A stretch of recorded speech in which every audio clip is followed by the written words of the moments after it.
دا قصه د یو غریب رکشې والا دا غریب رکشې والا سره څه کیږي دې دپاره دا قصه پوره وګورئ.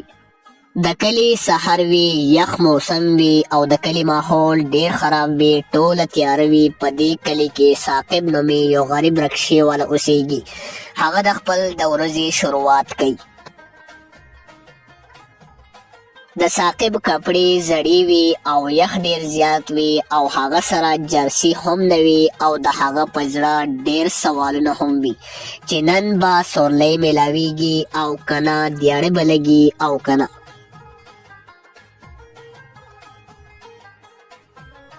ثاقب غریب د کلي په بازار کې په ګنټو ولاړ و، خو هغه ته سورلی میلاو نشي. لوږه هم ډیره وي او فکر هم ډیر وي. ثاقب رکشې سره ولاړ وي او څه سوچ کوي چې اچانک هغه ته خپل بچی را یاد شي او په کور کې خالی پتیله هم چې په کور کې د خوراک هیڅ هم نه وي. د ماښام ټایم وي او یخ ډیر زیات هم وي، خو ثاقب رکشې سره ولاړ وي او سورلی ورته نه وي میلاو شوی، خو بیا هم ثاقب په تمه وي چې سورلی به میلاو شي. آخر کار د ثاقب انتظار ختم شي. یو مالدار سړی چې هغه صاف کپړې اغوستې وي او ثاقب خواته راغی او ثاقب سره خبرې شروع کړي. د هغه د خبرو لهجه ډیره سخت وي او په سترګو کې غرور وي.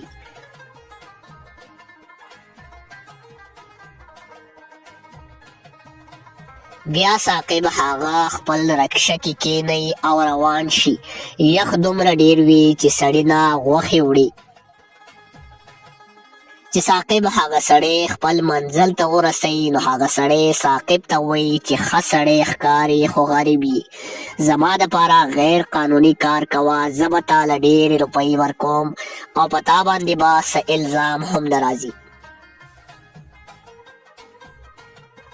ثاقب چې د هغه خبرې واوري نو په تسلۍ سره انکار وکړي، ځکه چې هغه غیر قانوني کار کول نه غواړي. چې د ثاقب د خولې نه انکار واوري نو هغه سړی ډیر غوسه شي او ثاقب ته ډیرې خبرې وکړي او ورته ووایي چې غریب یې او غریب به مري.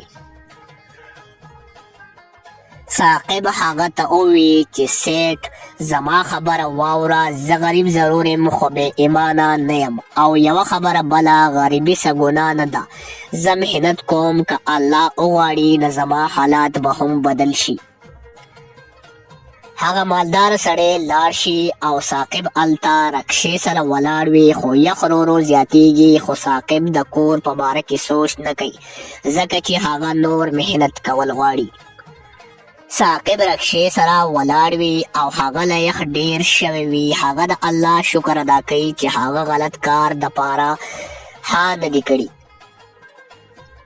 لږ ټایم پس ثاقب خواته یو پولیس والا راشي او د یو مجرم په باره کې تپوس کوي. پولیس والا چې کم کس وخو نو هغه ثاقب سره هغه مالدار سړی و کم چې په رکشه کې راغلی و.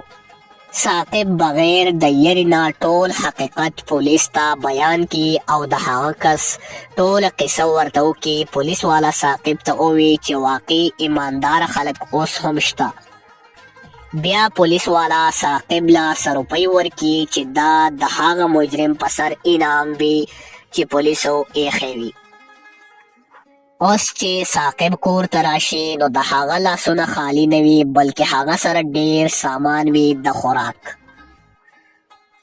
بیا د ثاقب ماشومان او د هغه ښځه ښه په آرام سره روټۍ وخوري او د حلال رزق وي نو ځکه ثاقب پې فخر کوي.